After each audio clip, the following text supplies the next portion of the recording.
You're invited to imagine what's next. What the next view you wake up to will be. Where your next adventures will start from. Your perfect space to entertain. And your sanctuary to unwind in. As you begin to imagine your new place, we'll be here to help you find it. Because nothing compares to what's next. Sotheby'sRealty.com.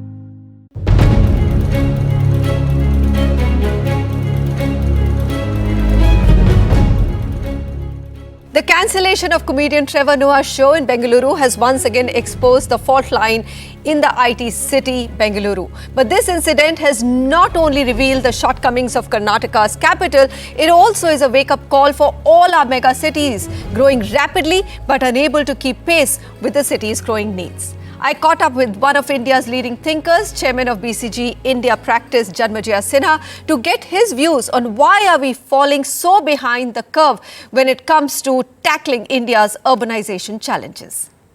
Mr. Sinha, thank you very much for speaking to Urban Agenda. So, our urbanization process can be best described as an unstoppable juggernaut right now. And this government has unprecedented focus. We've, done housing for all. They've also tried to accelerate the metro rollout. On so many fronts, it seems, whether it's Amrit, that the government is keen to get the cities growing and in a positive way. Yet we seem to be behind the curve. What do you think is missing? If you look at a city administration, it is actually orphaned. There'll be some bureaucrat managing a city. Bombay Municipal Corporation may not have an architect. Now you think about that. You're building cities for 5, 10, 15, 20 million people. Mumbai is bigger than Australia. Right. And you don't have planning. Then people can try and do good, but you can take away a slum. But what about the basic understanding of how you develop a city? Where are the wetlands? How do you construct? Our cities right now are like plastic sheets. The water falls and goes away. Or you will have what happens in Pathankot and other places where you have not built it properly. So we have really left out cities. And now you have migration at scale. You are going to have 400 or 300 million people moving from one side to the other. No city is ready for this. And you don't have the infrastructure to deal with it. So, of course, now this new thing about smart cities, new cities, is very good. But one will need to create the governance around it. If we don't create the governance around it, we will not get better cities. How do we create the governance? Because, we had a devolution through the 73rd Amendment to the Panchayati Raj system, and it's working very well. But the 74th Amendment, which is essentially for city governance, right, it really hasn't taken off. I mean, our municipal corporations are unable to charge user charges. They don't have enough money. We say our cities should be magnets for global investments, but our balance sheets of municipal corporations are not even strong enough. We do not have a governance structure for these cities. So we have to do a GST type of a thing. You have to create a council where states and the center sit together so that you can't get into a fight between the state and the center and you have to accept the federal structure and then say, how do we devolve power to the cities? Just like you did Panchayati Raj. It helped. Yes. So we can't.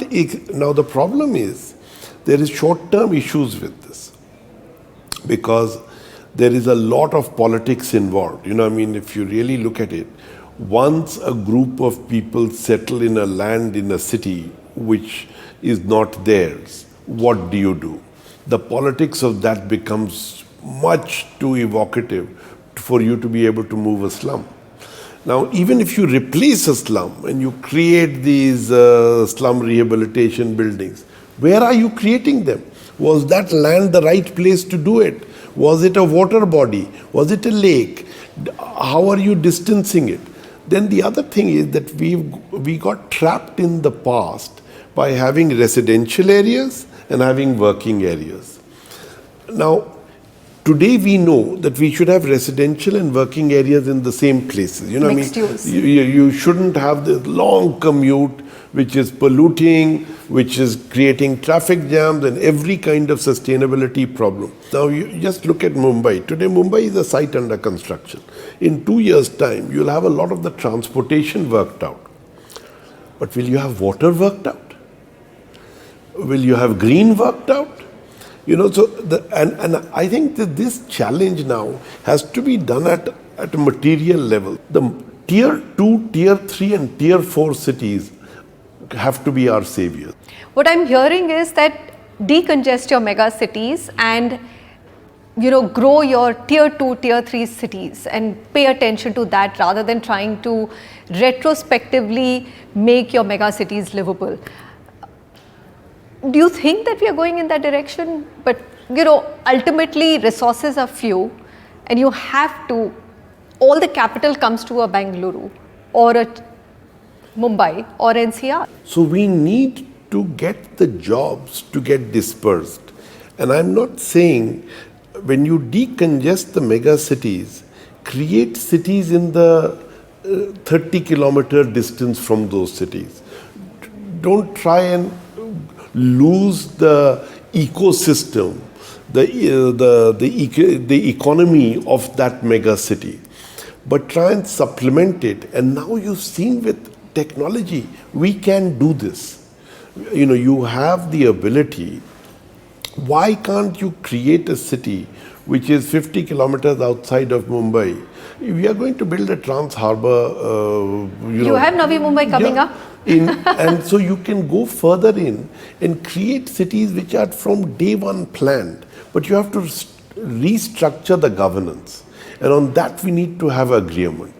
We need to really empower those cities and make that city get constructed in a manner which is future ready. I mean, look at this, our cities, they're paying the highest tax, but the spend on them is probably much lower because the votes are not in the cities. That's right.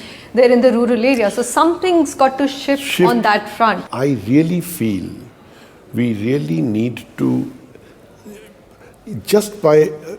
we need to fix pricing. First, if we start fixing pricing, who do we subsidize? We subsidize electricity for agriculture. Who pays for that? Industry. Then we say make in India. Logistics. We subsidize passenger fares and we really overprice the freight. Who pays for that? Industry. If we could actually change pricing, incentives change. And so we really need to first look at the governance, then because pricing is easy, it is politically contentious, but it's still easier than dealing with moving people. That is really hard. So that changes the incentives. And we really need to change some of those incentives right now. I think the 6 problems in India, right? Health, education, water, skilling, capital, and visioning at scale for companies. If you look at these, how do you solve them? Governance. You can't solve education without governance reform. You need another state center corporation. You can't solve health without that corporation. You can't solve water. A federal structure has to work. Unprecedented focus on urbanization in our cities with multiple programs that the government has rolled out. Yet when it comes to what we experience, it's still traffic, it's still waste, it's still pollution, and it's still congestion. So a lot needs to be done. Mrs. Sinha, thank you very much for speaking with us. Thank you so much. Unprecedented urbanization challenges. The solutions start from fixing the governance structure and who is ultimately responsible for our cities. When we come back, a look at India's housing market where demand, prices and home loan rates are all on the rise. But is this euphoria likely to last?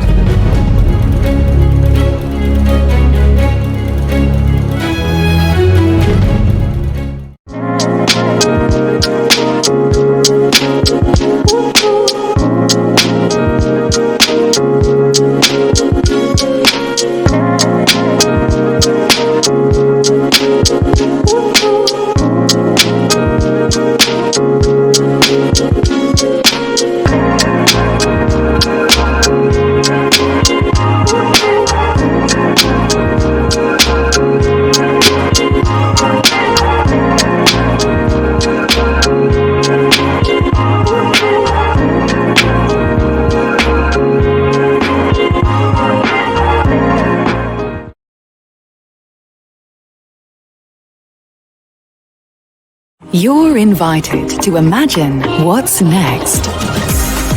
What the next view you wake up to will be. Where your next adventures will start from. Your perfect space to entertain. And your sanctuary to unwind in. As you begin to imagine your new place, we'll be here to help you find it. Because nothing compares to what's next. Sotheby'srealty.com